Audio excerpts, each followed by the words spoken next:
أعوذ بالله من الشيطان اللعين الرجيم. بسم الله الرحمن الرحيم. الحمد لله رب العالمين. الصلاة والسلام على أشرف الأنبياء والمرسلين سيدنا ونبينا مولانا أبي القاسم محمد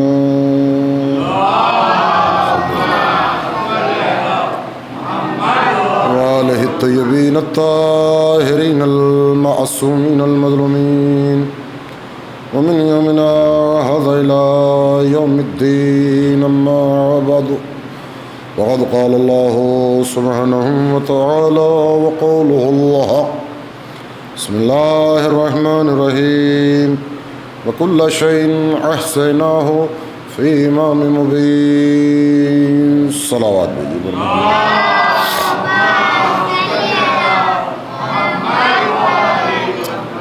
عزاداران مظلوم کربلا، قرآن مجید کا سورہ مبارکہ یاسین، اس کی 12ویں آیت کا یہ آخری ٹکڑا، جس کے ذیل میں الحمدللہ چاند رات سے مجلسیں شروع ہیں اور یہ آج کی آخری مجلس ہے۔ اللہ کا احسان ہے کہ اس نے آل محمد کے صدقے میں ان ٹوٹے پھوٹے لفظوں کو ذرا سا سراہا، ورنہ یہ زبان ناقص کہا اور فضائل آل محمد کہا، اہل بیت اطہار علیہم الصلاۃ والسلام کے فضائل ہم کیا بیان کریں گے؟ ان کے فضائل تو قرآن بیان کر رہا ہے۔ عزیزوں، قرآن مجید کی آیت مبارکہ کہ ہم نے سارے کا سارا علم امام مبین میں قرار دیا، لہذا دنیا میں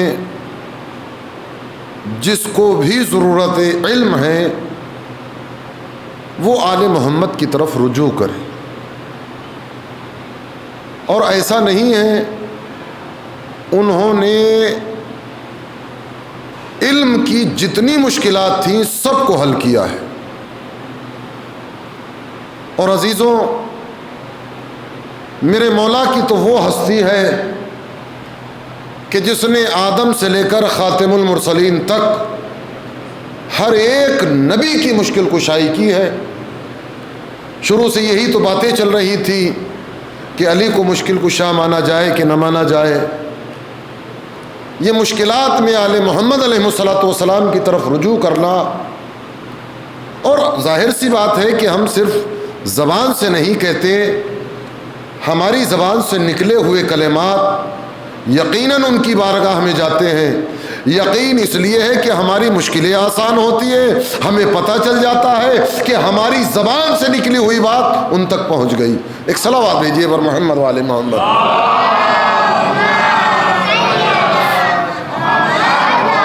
دیکھیے، علم کی بات ذرا سا آگے منزل پر جا کر کروں گا، لیکن یہ مشکل کشا ہے، ہر نبی نے ان کو بلایا، اور خود میرے مولا کا جو ہے یہ فرمان ہے کہ میں نے تمام نبیوں کی چھپ کر مدد کی ہے اور سرکار دو عالم کی کھلم کھلا مدد کی ہے۔ حضرت موسیٰ علیہ السلام، ان کو اللہ کا حکم ہوا کہ موسیٰ جاؤ، اس فرعون نے سر اٹھا رکھا ہے، جاؤ دو۔ وہ حضرت موسیٰ علیہ السلام کہتے پروردگار عالم، وہ قرآن مجید کی آیت پڑھتے نا، رب اشرح لی صدری ویسر لی امری واحلل عقدۃ من لسانی یفقہوا قولی، پروردگار عالم میری زبان کی گرہ کو کھول دے اور میرے سینے کو کشادہ کر دے اور میرے بھائی کو میرا وزیر قرار دے۔ یہ حضرت موسیٰ علیہ السلام نے دعا کی۔ حضرت ہارون علیہ السلام ساتھ میں، حضرت موسیٰ علیہ السلام حکم پروردگار ملنے کے بعد کہتے ہیں معبود، میں نے ان کا ایک بندہ مار دیا ہے، مجھے خوف ہے، یہ میں اپنی لفظ نہیں کہہ رہا، قرآن مجید ہے، اس کی آیتوں کا ترجمہ کر رہا ہوں، پروردگار مجھے خوف ہے کہیں یہ مجھے قتل نہ کر دے۔ کون کہہ رہا ہے؟ نبی خدا کہہ رہا ہے مجھے فرعون سے خوف ہے کہیں یہ مجھے قتل نہ کر دے۔ حکم پروردگار ہوا تم جاؤ تو صحیح، چونکہ اللہ کا حکم تھا۔ حضرت موسیٰ علیہ السلام کا سفر دربار فرعون کی طرف رواں دواں ہے کہ جیسے ہی دربار کا دروازہ دکھائی دیا حضرت موسیٰ علیہ السلام رکے، ادھر تو رکے ادھر حضرت موسیٰ علیہ السلام کی زبان پر نہ معلوم کون سے کلمات جاری ہوئے کہ دیکھا کہ ایک سوار گھوڑے پر ہے جس کے ہاتھ میں سونے کی تلوار ہے، جو سونے کا لباس پہنے ہوئے ہے۔ یہ موسیٰ علیہ السلام کے سامنے جو جوان آیا ہے اس پر سونے کی تلوار کیوں ہے؟ اس کا لباس، یہ ان کی شریعت تھی۔ حضرت موسیٰ علیہ السلام، ہماری شریعت میں سونا پہننا جائز نہیں ہے، ہمارے یہاں تو مرد کے لیے ریشمی لباس پہننا بھی جائز نہیں ہے، لیکن وہ چونکہ فرعون سونا پہن کر فخر کرتا تھا، اتراتا تھا، وہ جوان آیا جس نے پہرا لگایا ہوا ہے، سپاہی ہے، اس کے جتنے بھی فوجی جوان ہیں وہ پہرے کے اندر ہے، لیکن حضرت موسیٰ علیہ السلام کہتے ہیں کہ وہ جوان ہمارے سامنے آ گیا اور آنے کے بعد کہتا موسیٰ چلو، ہارون چلو۔ موسیٰ اور ہارون کو اس جوان نے ساتھ دیا، چلو، ڈرنے کی کیا بات ہے؟ ایک صلوات بھیجی عظمت آل محمد علیہ السلام۔ میرے دوستوں اور عزیزوں، ادھر جب وہ جوان دربار فرعون میں جانے لگا دروازے خود کھل گئے، وہ پہنچا اور پہنچنے کے بعد اپنی تلوار کو فرعون کی گردن پر رکھ دیا اور گردن پر رکھنے کے بعد کہا یہ جو دو مرد کہہ رہے ہیں ان کی باتوں کو سن۔ ادھر تلوار کا رکھنا تھا کہ فرعون کا حلق سوکھ گیا، کہنا چاہتا ہے آواز نہیں نکل رہی۔ میرے دوستوں اور عزیزوں، کچھ لوگ یہ کہہ دیتے ہیں کہ عمر ابن عبدود نے جسارت کی اور مولا کائنات اس کے سینے سے اتر آئے۔ ہو سکتا ہے یہ بات سچی ہو یا جھوٹی ہو، لیکن میں تو آپ کو ایک تجربہ بتاتا ہوں۔ جب انسان موت کو دیکھ لیتا ہے تو حلق سوکھ جاتا ہے۔ صلوات بھیجیے نبر محمد و آل محمد۔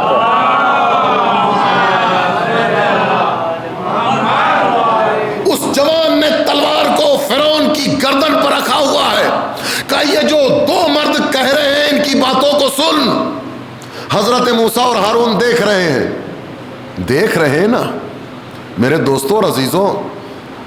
فرعون کہتا ہے دبی ہوئی آواز میں کہ ان سے کہہ دو کہ کل آئیں، آج مجھ میں بولنے کی قوت نہیں ہے، آج مجھ میں بولنے کی قوت نہیں ہے، کل آئیں۔ اس جوان نے فرعون کی گردن سے تلوار کو ہٹایا اور موسیٰ اور ہارون سے کہا کہ جاؤ کل آ جانا اپنی بات کہنے کے لیے۔ حضرت موسیٰ علیہ السلام اس جوان سے کہتے ہیں کہ کل اگر اس کے درباریوں نے ہمیں نہ آنے دیا، جواب دے رہا ہوں اس بات کا کہ جو لوگ کہتے ہیں کہ یا علی کہنے سے مدد کیسے ہو جاتی ہے، اسی کے اندر جواب ہے۔ حضرت موسیٰ علیہ السلام نے کہا کل اگر اس کے سپاہیوں نے ہمیں نہ آنے دیا تو کیا ہوگا؟ اگر کل نہ آنے دیا تو کیا ہوگا؟ کہ آج تم نے بلایا تھا وہ علی جو آج آ گیا کیا کل نہ آئے گا؟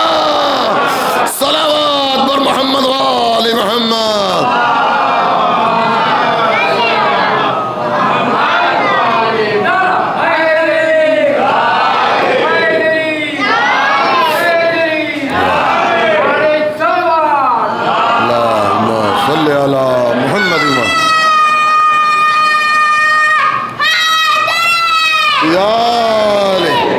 ارے جو کل آیا تھا جو آج آ گیا وہ کل آئے گا۔ میرے دوستوں اور عزیزوں اندازہ لگایا۔ اب تفسیر برہان اس میں آیت اللہ بہرانی جنہوں نے تفسیر لکھی ہے قرآن مجید کی، اس کی 6 جلد میں اس واقعے کو نقل کیا ہے کہ موسیٰ اور ہارون کی مدد کرنے کے لیے وہی آیا تھا کہ جس نے سفینہ نوح کو اپنی چٹکی سے پکڑ کر کنارے لگایا، جس نے آدم کی توبہ کو قبول کرایا، جس نے اسماعیل کے بدلے دمبا رکھا، جس نے تمام نبیوں کی مدد کی، وہی تھا جس نے چھپ کر 1,24,000 نبیوں کی مدد کی، اور محمد مصطفیٰ صلی اللہ علیہ وآلہ وسلم کی مدد ظاہر بظاہر کی۔ صلوات دیجیے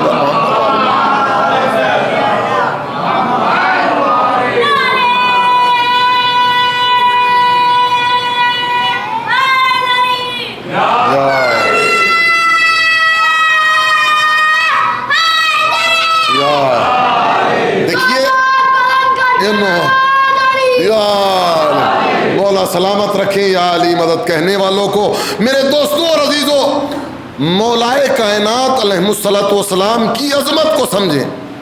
یہ جو ہم تھوڑے بہت فضائل بیان کر لیتے ہیں، یہ جو آل محمد علیہ الصلوۃ والسلام کا تذکرہ کر لیتے ہیں، ہمارے علم کی کوئی بھی ساتھ نہیں ہے۔ جتنے ان کے فضائل ہیں، میں تو یہ کہتا ہوں کہ ہمارے اندر تو اتنی بھی طاقت لسانی نہیں ہے کہ ہم قمبر کے فضائل بیان کر سکیں، جناب فضہ سلام اللہ علیہ کے فضائل بیان کر سکیں، اس لیے کہ یہ وہ ہستیاں ہیں کہ جن کے علم کی اور معرفت کا کیا کہنا۔ لوگ کہتے ہیں کہ جناب معرفت حاصل کرو تو آپ کو عمل میں مزہ آئے گا۔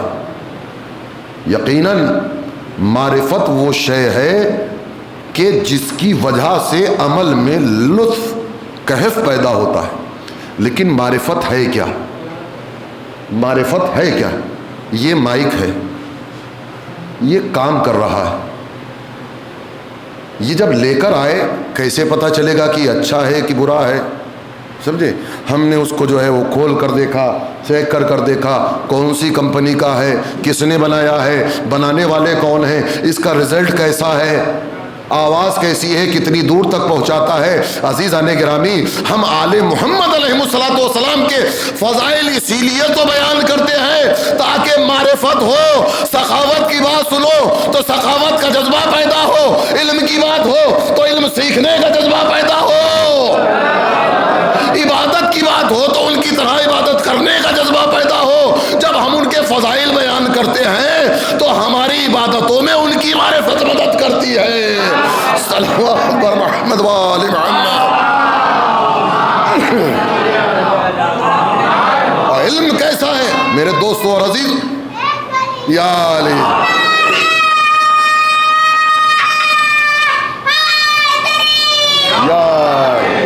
میرے دوستوں اور عزیزوں، ان کا علم کیسا ہے؟ بالکل ہمیں ہر منزل پر اس گھرانے کا علم ایسا ہی نظر آیا جیسے پہلے کا تھا۔ پہلے کے بعد ایسا نظر آیا کہ دوسرا بول رہا ہے لیکن اس کے منہ میں بھی اسی کی زبان ہے۔ ہم نے تیسرے کو بولتا ہوا دیکھا تو ایسا لگا جیسے اس کے دہن میں دونوں کی زبان ہے۔ ہم نے چوتھے کو دیکھا تو ایسا لگا کہ 3 کی زبان اس کے اندر ہے۔ یعنی یہ زبانوں کا فرق نہیں، یہ وہی علم ہے۔ اب دیکھیے کسی چیز، دیکھیے یہاں میں فضائل پڑھ رہا ہوں، کوئی بڑی بات نہیں ہے، سب آل محمد کے چاہنے والے بیٹھے ہوئے ہیں۔ میں اگر مولا کا ذکر کروں گا تو کوئی واہ کرے گا، کوئی نعرہ لگائے گا، کوئی سبحان اللہ کہے گا۔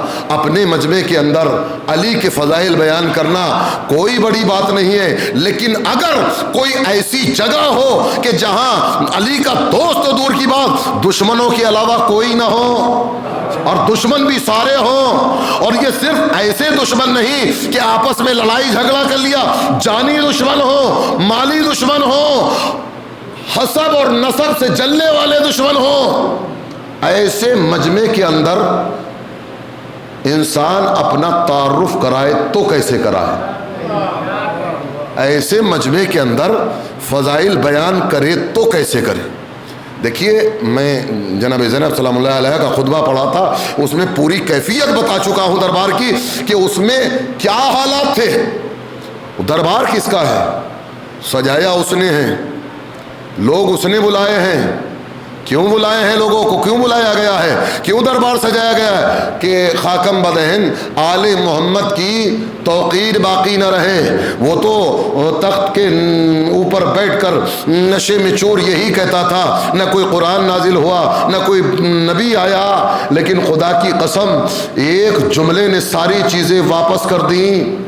وہ تو یہ کہہ رہا تھا کوئی یہ سب بنی ہاشم کا ڈھکوسلا ہے، معاذ اللہ، کوئی قرآن وران کوئی وہی نہیں آئی، یہ صرف ان کی جادوگری ہے. یہ بات ذہن میں رکھ کر اب سنیے گا کہ سید سجاد علیہ الصلوۃ والسلام یزید کے دربار میں ہے. دربار میں اس نے ہر اپنی ریاست سے کسی نہ کسی وزیر کو بلایا ہوا ہے. وہ ذرا بیٹھے ہوئے ہیں اور اس عالم میں تعارف کرا جائے کون ہے یہ، کون لوگ ہیں. وہ جوابات تو سارے بی بی نے دیے، سمجھے. ایک مرتبہ یزید نے ایک خطیب کو حکم دیا. وہ خطیب گیا اور جانے کے بعد اس سے کہا گیا کہ تجھے میرے باپ کی جو ہے نا فضیلت بیان کرنا ہے. اس نے جو ہے وہ فضائل پڑھنا شروع کیے. ایسے شام کے جو ذلیل تھا. ذرا سی لفظوں پر توجہ چاہتا ہوں. چوتھے امام نے کہا کہ کتنا بدبخت ہے تو کہ تو نے دنیا کے بدلے آخرت کو ترک کر دیا. کتنا بدبخت ہے کہ تو نے ایک بندے کی خوشنودی کے لیے خدا کو ٹھکرا دیا. وہ جیسے ہی اس کو تو کہہ دیا نا، اس کو جب اس نے مولا کائنات کی شان میں گستاخیاں کرنا شروع کی، چوتھے امام نے کہا اس کو خاموش. پھر اس کے بعد کوئی جملہ نہیں نکلتا کہ اس خطیب نے کوئی بات کہی ہو. اس کے بعد کہا ہے کہ تو نے دنیا و آخرت کا سودا کیسے کر لیا. ذرا سمجھنے کی بات ہے. اب میں بس یہاں سے پوری توجہ چاہتا ہوں، علم بتانا چاہتا ہوں کہ جن کے اندر اللہ نے ساری کائنات کے علم کو رکھا ہے ان کی کیفیت کیا ہے. چوتھے امام کہتے ہیں اے یزید، کیا تو چاہتا ہے کہ میں اس لکڑیوں کے ڈھیر پر جاؤں؟ آپ بیٹھے ہوئے ہیں، کیا سن رہے ہیں؟ یزید تو کیا چاہتا ہے کہ میں اس لکڑیوں کے ڈھیر پر جاؤں؟ عزیزان گرامی، اندازہ لگ گیا کہ جہاں سے علی کا تذکرہ نہ ہو وہ لکڑیوں کا ڈھیر ہوتا ہے، منبر نہیں. امام نے کہا اس لکڑیوں کے ڈھیر پر جا کر میں بھی کچھ کہوں؟ تمہیں اجازت نہیں ہے. چوتھے امام نے کہا کہ میں چاہتا ہوں کہ اس کی خوشنودی حاصل کروں. میں کچھ نیک باتیں بتانا چاہتا ہوں، اللہ کی تعریف کرنا چاہتا ہوں، خدا کیا ہے، رسول کیا ہے، ایسی باتیں کروں گا جس سے لوگوں کے مفاد ہوں گے. تمہیں اجازت نہیں ہے. کسی نے کہا یزید یہ قیدی جس کے ہاتھوں میں ہتھکڑیاں ہیں، پیروں میں بیڑیاں ہیں، تیرا کیا بگاڑ لے گا؟ کہ تمہیں نہیں معلوم، میں جانتا ہوں، ان کی فصاحت کو بھی جانتا ہوں، ان کی بلاغت کو بھی جانتا ہوں. یہ منبر پر گئے نا کہ مجھے رسوا کرے بغیر چھوڑیں گے نہیں. عزیزو، وہیں تو اندازہ لگ جاتا ہے کہ انسان کتنے پانی کے اندر ہے. ہم اپنی حقیقت کو جانے یا نہ جانے، یزید جانتا تھا. نہیں اجازت. اب یہاں پر بہت سی بات لوگوں نے اصرار کیا. اس کے بیٹے نے کہا کہ جانے دو، یہ کیا کر لے. خیر، یہ تو مصلحت الہی تھی کہ وارث منبر اس جگہ پر جائے. قدم میرے مولا کے بڑھنا شروع ہوئے، ادھر یہاں تک آئے، لکڑیوں کا ڈھیر منبر میں بدل گیا. صلوات بھیجیے نا محمد و آل محمد پر.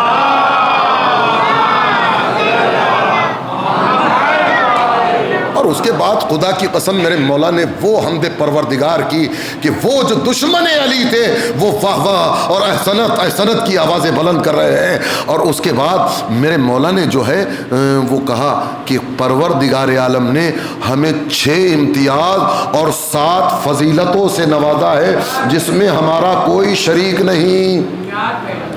امتیاز بعد میں بتاؤں گا پہلے کہہ کر، فضیلتیں پہلے بتاؤں گا بعد میں کہہ کر.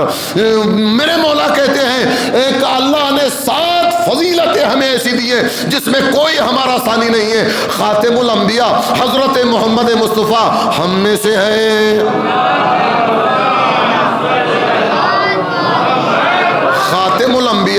میں سے ہے, امیر المومنین صدیق ہم میں سے ہے. ایک ایک لفظ پر توجہ چاہتا ہوں. صدیق ہم میں سے ہیں, سب سے زیادہ بہترین عمل کرنے والے ہم میں سے ہیں, یعنی حسنین ہم میں سے ہیں. اللہ کا شیر, رسول کا شیر, علی کا شیر, جعفر ہم میں سے ہیں. جعفر طیار ہم میں سے ہے, بطول ہم میں سے ہیں, حسنین ہم میں سے ہیں, فاطمہ ہم میں سے ہیں. آخری جملہ کہا کہ مہدی ہم میں سے ہیں.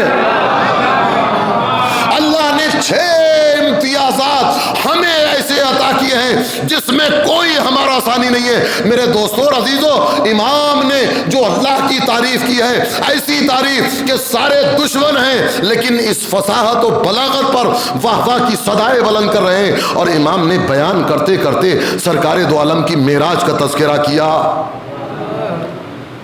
اور صرف یہ نہیں کہ وہ معراج پر گئے, ایک ایک پہلو پر روشنی ڈالی.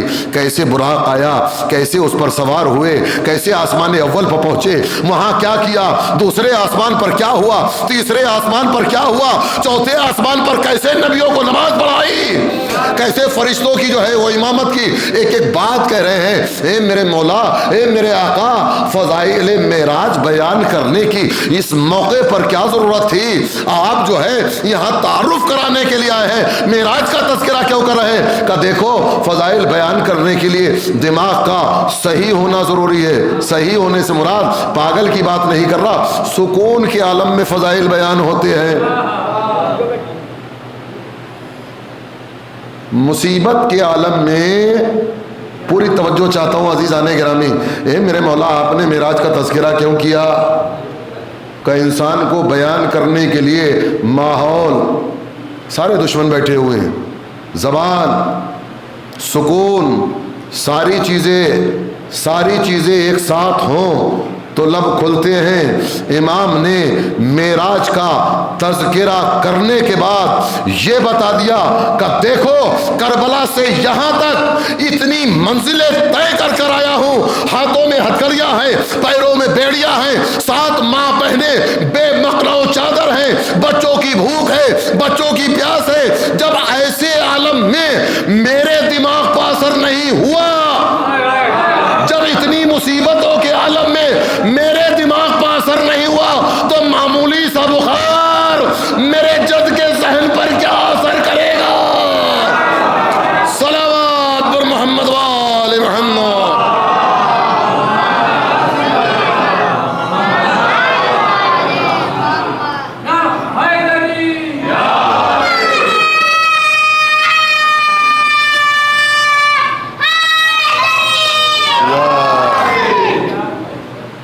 میرے مولا نے کہا کہ اللہ نے 6 امتیازات ہمیں ایسے عطا کیے ہیں جس میں کوئی ہمارا ثانی نہیں, کوئی برابری نہیں کر سکتا. علم میں ہمارا کوئی ثانی نہیں. عزیزو, امام کے اس جملے کے کہنے کے بعد پورے دربار کا خاموش رہنا اس بات کی طرف دلیل کر رہا ہے کہ ان کے برابر علم کسی کا تھا ہی نہیں.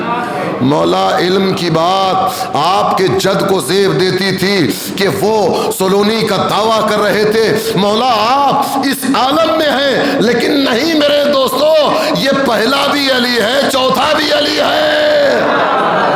یہاں علم کی مدد, علم اگر کوئی ان کے علم کی برابری رکھتا تو یہاں ایک علاقے کا نہیں, ایک شہر کا نہیں, ایک ملک کا نہیں, پوری دنیا اسلام کے لوگ بظاہر جمع ہیں.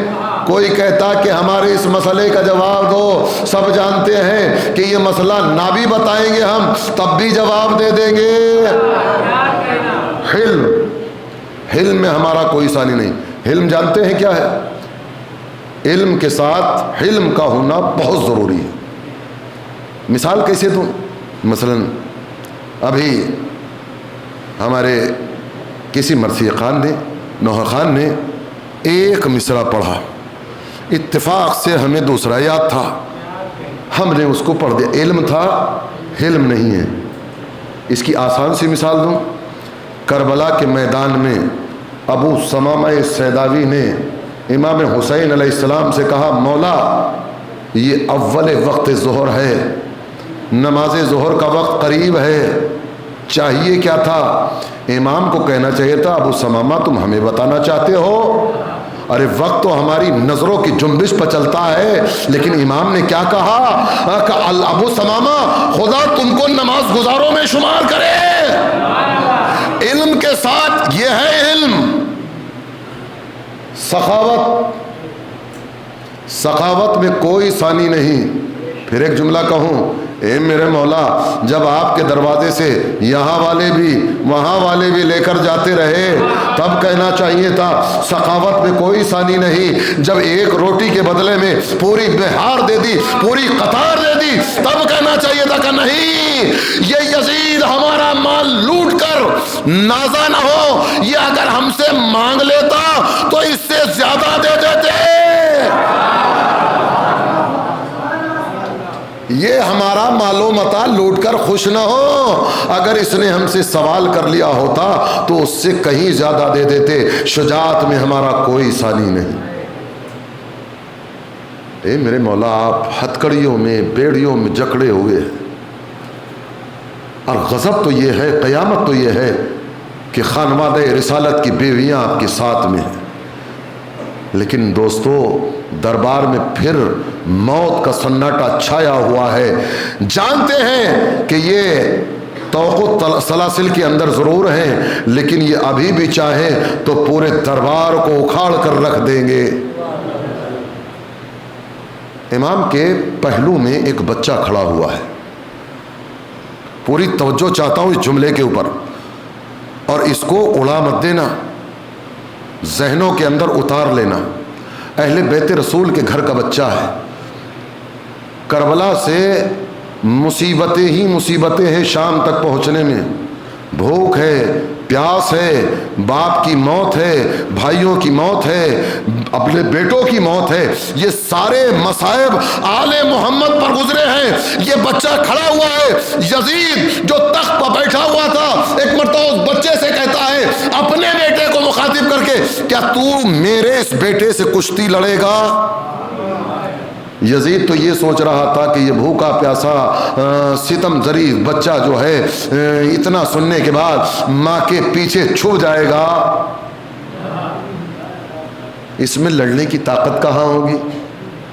یہ میرے بچے کا مقابلہ کیا کرے گا؟ عزیزو یہ بچہ ہے خانوادہ آل محمد کا۔ آگے بڑھا اور بڑھنے کے بعد کہا یزید کشتی لڑنے سے کیا ہوگا؟ ایک خنجر اس کو دے دے، ایک خنجر مجھ کو دے دے۔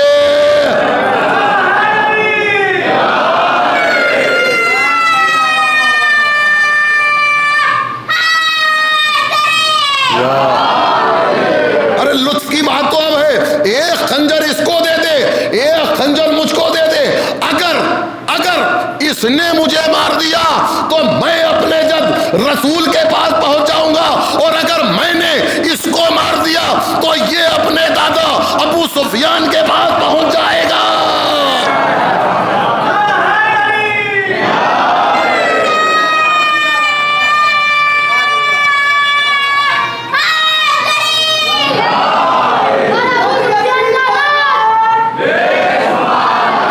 بلند ترین صلوات بھیجی عظمت آل محمد۔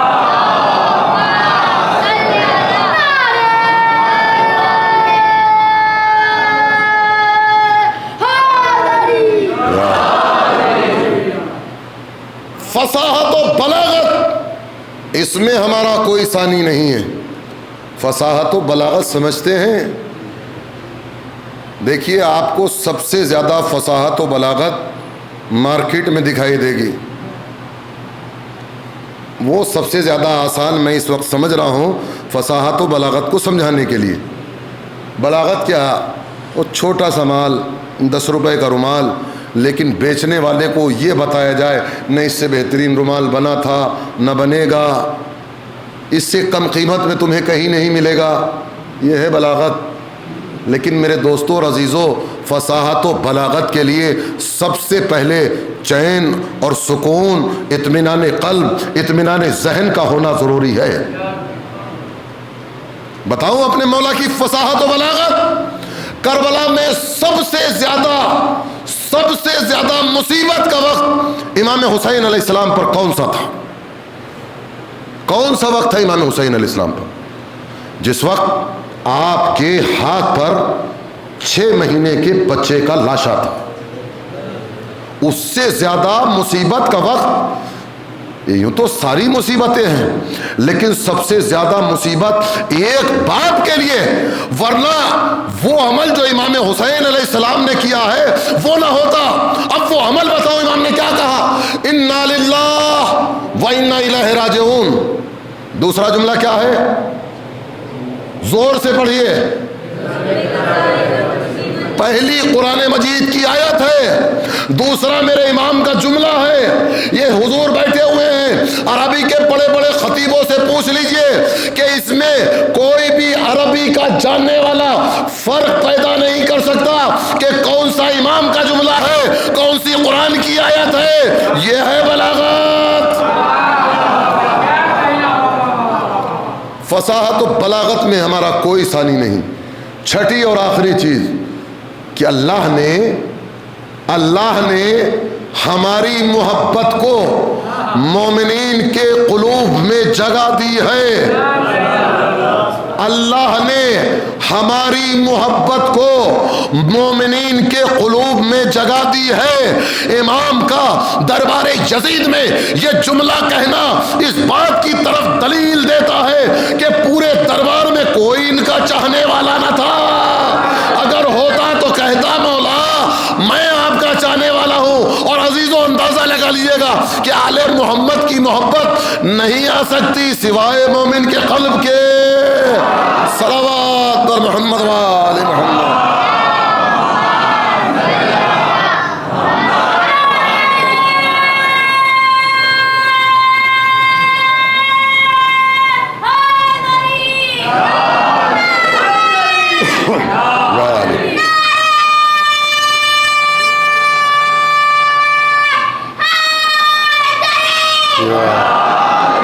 بس میرے دوستوں اور عزیزوں، علم ایسا ہے کہ ان کے علم کا جواب نہیں۔ صداقت و شرافت و عزت و عظمت ان کی ایسی ہے کہ کوئی ان کے برابر سے بھی نہیں گزر سکتا۔ لیکن میرے دوستوں اور عزیزوں، اب اس کو بدنصیبی نہ کہا جائے تو کیا کہا جائے؟ جن کے پاس علم تھا لوگ فخر کر رہے ہیں کہ اگر ان کے پاس 2 سال نہ رہا ہوتا تو ہلاک ہو جاتا، اس لیے کہ میرا جتنا بھی علم ہے انہی کی بدولت ہے۔ لوگ ولی بن گئے، یہی کہتے کہ اے حیدریم قلندرم ہستم، بندہ مرتضی علی ہستم، پیشوائے تمام رندانم کہ سگے کوئے شیر یزدانم۔ میں لوگوں کا ولی یوں ہی نہیں بن گیا، اس لیے ولی بنا ہوں کہ علی کی گلی کا کتا ہوں۔ دنیا کے بڑے بڑے ولی جو ہیں وہ اس در پر آنے کے لیے فخر سمجھتے ہیں، اس در پر آنے کے بعد فخر کرتے ہیں۔ میرے دوستوں اور عزیزوں، دنیا میں کامیاب وہی ہوگا کہ جس کا تعلق جو ہے وہ یا خدا سے ہوگا یا آل محمد علیہ السلام سے ہوگا۔ اس لیے کہ میرے دوستوں اور عزیزوں، میں نے جس آیت کو عنوان کلام چاند رات کو قرار دیا تھا، نتیجہ یہ دے رہا ہوں کہ آپ قرآن اور آل محمد کی عظمت کو سمجھیے، یعنی کتاب مبین اور امام مبین کی عظمت کو سمجھیے کہ قرآن پڑھنے کے لیے زبان ہونا ضروری ہے، قرآن سمجھنے کے لیے ذہن کا ہونا ضروری ہے، قرآن پڑھنے کے لیے زندہ ہونا ضروری ہے۔ لیکن میرے دوستوں اور عزیزوں، ایک اور بات یاد آ گئی، کہتا چلوں۔ لوگ کہتے ہیں کہ جناب آل محمد علیہ السلام کے لیے تم نے کچھ کیا؟ ارے تمہاری زندگی پہ خاک ہے، کوئی قرآن پڑھ کے آل محمد کو ہدیہ کر دیا ہوتا، بخش دیا ہوتا۔ بھیا ہدیہ یا بخشا اس کو جاتا ہے جس کے لیے قرآن کی ضرورت ہو۔ پوری آخری ساری مجلسوں کا نچوڑ دے رہا ہوں کہ ان کا رد یعنی کتاب مبین اور امام مبین کا رد کیا ہے؟ تم نے سر و تن میں جدائی کر دی، لیکن یہ سر نو کے نیزہ پر پہنچنے کے بعد قرآن کی تلاوت کر کے بتا رہا ہے کہ کتاب مبین بھی ہم ہیں، امام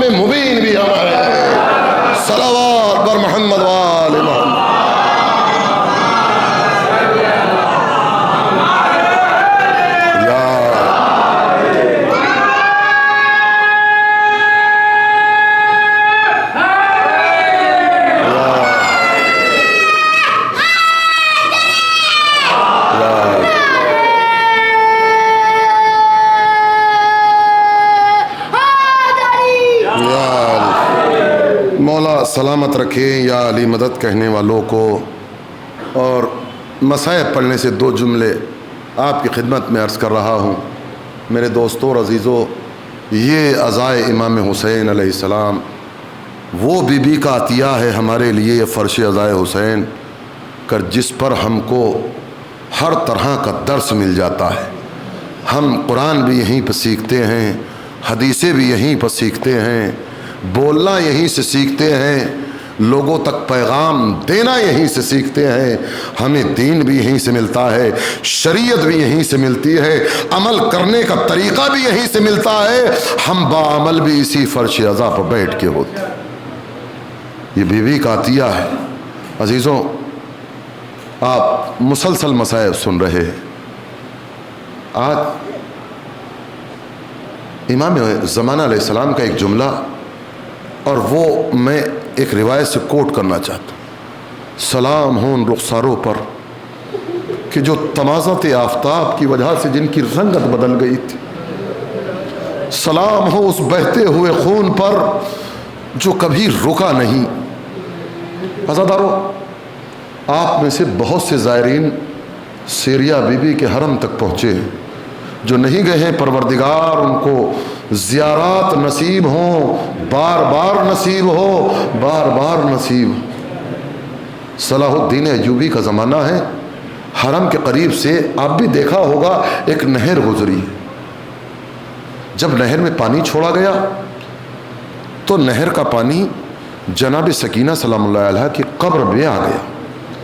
اس زمانے کے جو عالم دین ہیں انہوں نے خواب میں دیکھا کہ بی بی آئی ہیں، اور آنے کے بعد کہا کہ سید تو سو رہا ہے، ہماری قبر میں پانی آ گیا۔ 2 جملے ہیں مصائب کے، بس ان کو ذرا سا درک کر لینا ہے۔ ذرا سا سوچئے کہ امام زمانہ نے ان رخساروں اور اس بہتے ہوئے خون پر سلام کیا ہے۔ عزیزو، بی بی کا خواب میں آنا یہ نہیں سمجھ پائے۔ کہاں حسین کی بیٹی، دوسرے دن پھر خواب میں دیکھا کہ سید تو متوجہ نہیں ہوئے، تیسرے دن پھر خواب میں دیکھا۔ اب یہ بے چین ہو گئے۔ اسی وقت رات میں اٹھنے کے بعد گھر کی تمام خواتین اور کنیزوں کو لیا، کہا کیا بات ہے سید؟ کہا چلو میرے ساتھ چلو۔ روتے ہوئے بلبلاتے ہوئے بی بی کے حرم تک پہنچ گئے، خود باہر بیٹھ گئے، مستورات سے کہا کہ جاؤ اندر جاؤ، اور جانے کے بعد حسین کی بیٹی کی قبر کو کھودو، اور کھودنے کے بعد دیکھو تو صحیح آخر ماجرا کیا ہے۔ عزاداران مظلوم کربلا، یہ بیویاں گئیں، پردے کا اہتمام کیا، بی بی کی قبر کو کھودنا شروع کیا۔ ایک بلند آواز سے ساری بیویوں کے رونے کی آواز آئی، اور اس کے بعد آواز بند ہو گئی۔ سید پریشان ہے، آخر ماجرا ہے تو کیا؟ بہت دیر گزر گئی، ایک کنیز کو بھیجا، کنیز گئی، اس کی چیخ نکلی، وہ بھی وہاں بے ہوش ہو گئی۔ کنیز کو اور بلایا، اور بلانے کے بعد کہا دیکھ وہاں جو بھی ہو تجھے مجھے فی الفور آ کر خبر دینا ہے۔ عزاداران مظلوم کربلا کنیز گئی، اور جانے کے بعد وہاں کی حالت دیکھی اور جلدی سے واپس آئی، اور آنے کے بعد کا سید جتنی بھی سیدانیاں ہیں سب بے ہوش پڑی ہوئی ہے، ساری کی ساری بے ہوش پڑی ہوئی ہے۔ کہا جا، اور جانے کے بعد پانی چھڑک، کسی صورت سے کسی خاتون کو لے کر آ۔ ایک بی بی کو لایا گیا، اس سے سید نے معلوم کیا، بتا آخر تم نے کیا دیکھا؟ کہا سید ہم نے جب حسین کی بیٹی کی قبر کو کھودا، وہ ننھی سی میاں ہم نے باہر نکالی، پانی بھرا ہوا تھا، ہم نے دیکھا کہ کانوں سے بہتا ہوا خون، وہ جلا ہوا دامن، وہ رخسار نیلے۔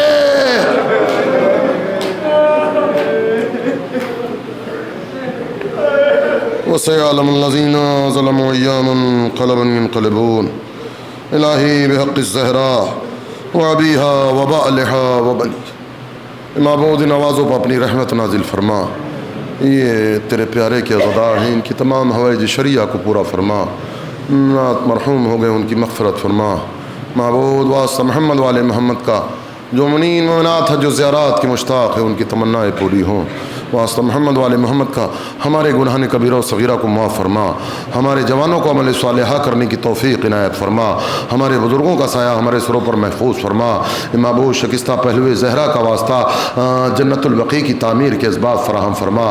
ہمارے جو عزادار ہیں اے معبود میرے مولا کے عزادار ہیں، پروردگار عالم ان کی مال و جان عزت و آبرو کی حفاظت فرما۔